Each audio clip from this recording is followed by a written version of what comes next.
Matt like Ryan, a seasoned veteran.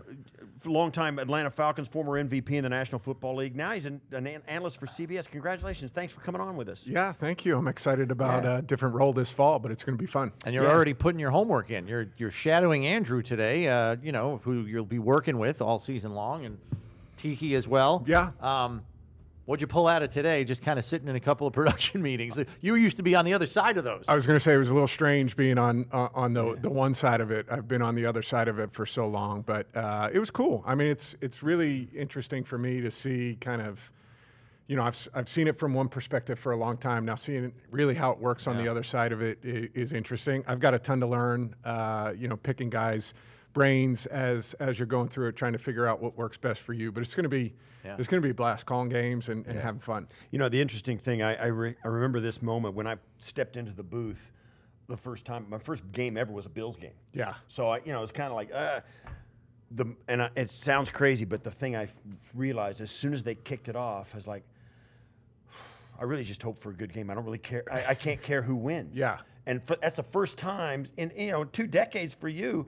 You don't have a scoreboard. 100%. That part of it to me is like strange. Yes, going into it's it very where you're strange. like pulling for somebody. I mean, basically we've been doing this since 6, 7 years old. Where Yeah, you're going right. out, you're playing a game, and you either win or lose. And now it's just go out, watch, Hope it's fun. Yeah, see what's good. Hope we get a good game. Yeah. So C.J. Stroud gets his first start last night against New England, and even though Belichick probably kept it vanilla, have fun with that guy. What do you remember about, because you were a first-round draft choice also. Yep. What do you remember about your first preseason outing? Was it like drinking out of a fire hose where everything was kind of flashing in front of you faster than you were used to seeing, or did you kind of have a feel for the speed right away? No, you definitely don't have a feel for the speed right away. I think anybody who says they do, is probably not telling the whole truth. But we played Jacksonville. I remember it. We played Jacksonville. I couldn't tell you what the stat line was. I don't remember any of the completions. I know we had one touchdown, and that was it. So I was fired up about that, but probably had a bunch of poor plays. And did you play a lot, or? I did. So I didn't start the game. It's interesting. You look back on it. I came in second. We had Chris Redman, who was my backup quarterback that year, but Mike Smith, our head coach, kind of decided to take it slow during the preseason. And so I came in, I think midway through the first quarter, played probably a quarter and a half, which is more than these guys are playing now, much more than they're playing now. But it was different then. But I thought it was really good for me. Like, let me go get all of this stuff out of my system 3 or 4 times before you get to the regular season. Right. And I felt much more prepared when I did get to the regular season. And it's interesting as well because you come back and your career starts to take off pretty quickly. And you were under the microscope as well because none of this was your fault. It was just kind of happenstance. You kind of took over for an iconic guy like Mike Vick, who had a different kind of end to his time in Atlanta, really a high-profile departure. And you had to come in as a young kid and like take over as a face of a franchise that needed somebody. That was an added bit for you, right? Yeah, for sure. I mean, there was a lot of. That was a massive situation. Yeah, exactly. And how it ended there for Mike, and I was coming into it 23 and naive, and it was probably the best. Had I known all that I was going to say, had I known all that I know now, it probably would have been much more difficult. But you're young and you're naive, and you just go out there and you think you're going to solve these problems and keep your head down and keep playing. But it worked out pretty well. I'm curious for your take on this because even the preseason and what it is for teams is so different. Like you were saying, your first preseason game, played a half. Yeah. Stroud's playing 3 series, and you see guys like Aaron Rodgers, they don't step foot on the field in the preseason anymore. That is in stark contrast to, how you guys, even when you were an established starter, entrenched, like, hey, let's not have Matt Ryan get hurt in the preseason, you still played somewhat. Yeah. You know what I mean? Like, how do you look at how coaches and teams treat the preseason now compared to, when you were lining up and going?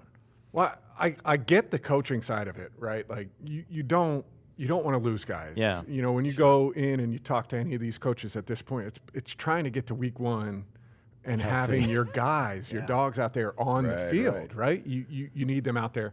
At the same time, as a player, I liked playing in the preseason. I wanted to get hit a little bit. I wanted to, feel the pocket because you just can't recreate it in practice. Yeah, You don't trying to get touched, ready. You know, at our position, you're trying to get ready to go. And some of it is some of it is up to you. When you're an MVP, I mean, you can kind of go to the coach and say, hey, listen, give me a couple of series. Correct. And the coach says, oh, you got it, whatever you want.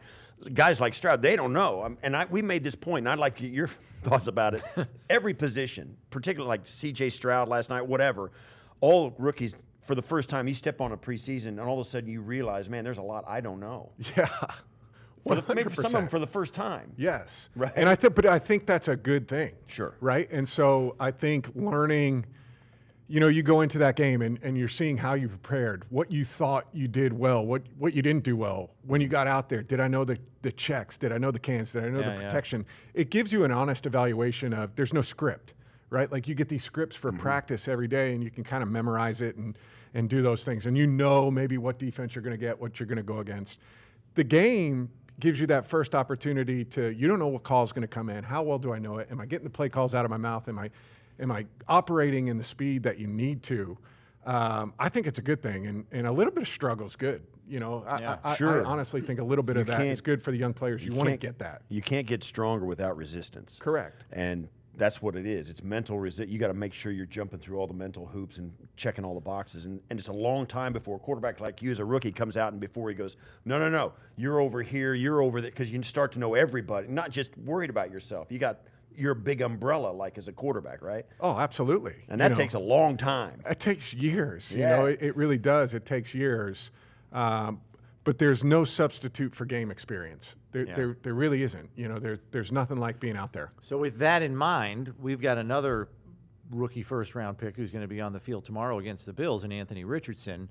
And he does not have a lot of game experience. 13 starts in college, and now he's jumping up to this level. I mean, we thought C.J. Stroud had it tough last night. That guy played at Ohio State, for a couple of years as a starter. I know you had a long body of work in college, so you kind of walked in with that at least. Richardson doesn't have that. Now, he does have the get-out-of-trouble legs, to kind of cover up when maybe he doesn't know what he's looking at. But how big a learning curve is that? Well, I think it's going to be a big learning curve for him.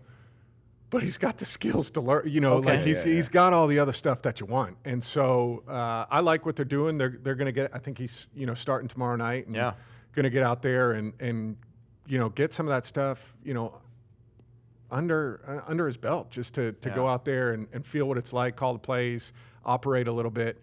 I think he's one of the interesting guys for me to watch, this entire year, because his ability to run, the ability to throw, all of those things, it's different. It's different from what you see from other people. And I'm curious to see how Shane Steichen does with him too, of, how do they curate this offense around him to kind of showcase what he can do? I've thought too that, and we've had conversations, and of course in the draft when we're on the air, everybody's talking about who's the guy, Anthony Richardson is the guy I would have taken. Yeah. Just because, and I know there's a lot of unknowns, but there's that kind of, at least that many unknowns for all these other guys as well. You've seen them, but you haven't seen them against these guys, even in preseason. And it starts with a guy, you got to have some physicality. You got some things that you bring to the table as a quarterback in the NFL. He brings more than any of these other guys do. And I think early going, like we saw with Josh Allen here, in this NFL today, you need a quarterback that can make plays with his legs and all that and keep a play alive, even if he doesn't know what in the world's going on. No doubt. It's the ultimate get out of jail. Yes, it's exactly. the get out of jail free card that, all right, I thought it was going to be X, Y, and Z coverage. I'm wrong. I'm trying to find my check down. It's covered. Well, I can take off and make a play with your legs. Right. And this is the modern quarterback, the guys that are coming in.